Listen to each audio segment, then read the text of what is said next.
Alright, picture this, you're in the wilderness, the temperature is dropping fast, and you've only got one match left.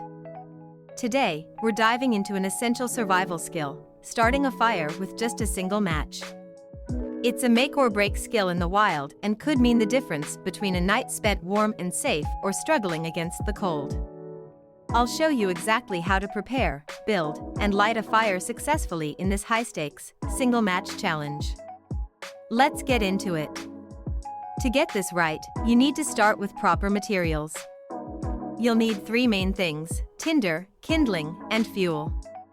Each plays a critical role in getting your fire going and keeping it alive. Here's what each material does and how to choose the best options. Tinder is the smallest, driest material that will catch fire quickly. This can be dried grass, pine needles, or even a bit of birch bark if you can find it. Make sure it's dry because any moisture will make it nearly impossible to ignite with a single match. Kindling is the next size up. Think of small sticks, around the thickness of a pencil, and again, they need to be dry. These will help to catch and sustain the flame from the tinder. Fuel wood is your larger logs or branches. After you get your fire established with the tinder and kindling, the fuel wood is what will sustain it for a longer period. Go for branches as thick as your wrist once the fire is stable.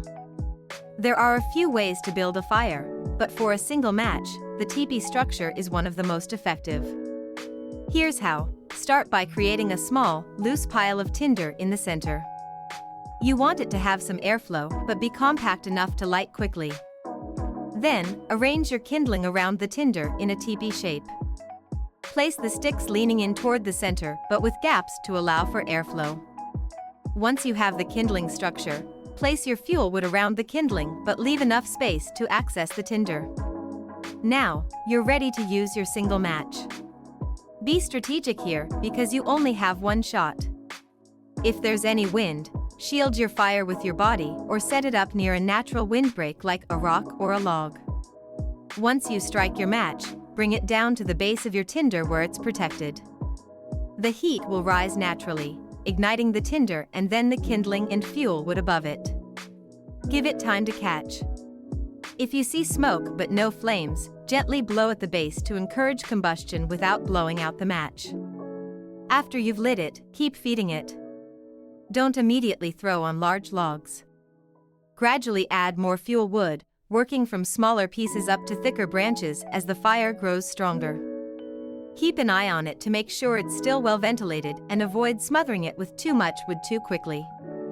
So, to survive a one-match fire challenge, here's what you need to remember. Gather your tinder, kindling, and fuel wood, arrange them in a teepee structure for best airflow, shield your fire from the wind, light from the bottom, and build up the flames gradually to keep it going.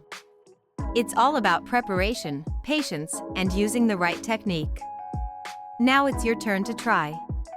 Practice building and lighting a one-match fire in a controlled environment so you're prepared when it counts. Remember, the more comfortable you are with these skills, the safer you'll be out there. If you found this helpful, don't forget to hit subscribe for more survival tips, and get out there to sharpen your skills. Stay safe, and see you next time.